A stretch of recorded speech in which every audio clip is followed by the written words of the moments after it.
ပတ်တူးပြန်လာပါခင်ဗျာကျွန်တော်နောက်ထပ်ရင်ဖွင့်စကားလေးပြောချင်ပါတယ်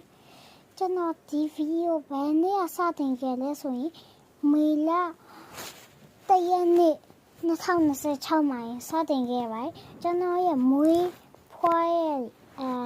မွေးဖွားနေ့ကလည်း2019မှာပါနောက်ထပ်မွေးနေ့တူလို့ရှိရင်လည်းဟိုင်းခဲ့ပါဦးကျွန်တော်ရဲ့မွေးနေ့ကတော့7 လပိုင်း8 ရက်နေ့ပါခင်ဗျာအတက်ကတော့ပြောပြပြီးပါပြီ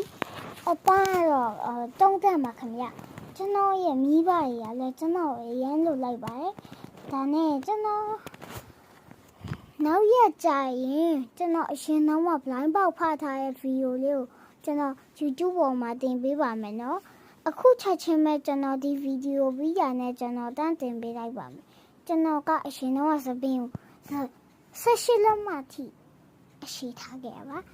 ဒါနဲ့ကျွန်တော်မောင်လေးလာပြီအဲ့ဒါဆိုလို့ရှိရင်ကျွန်တော်တို့ရေအားလုံးပဲစောစောစီစီဆုံးတက်လိုက်ကြစို့ပေါ့နော်အဲ့ဆိုလို့ရှိရင်မဖြစ်မှပါဖို့ပြန်လာမှာအလုံးပဲဘိုင်း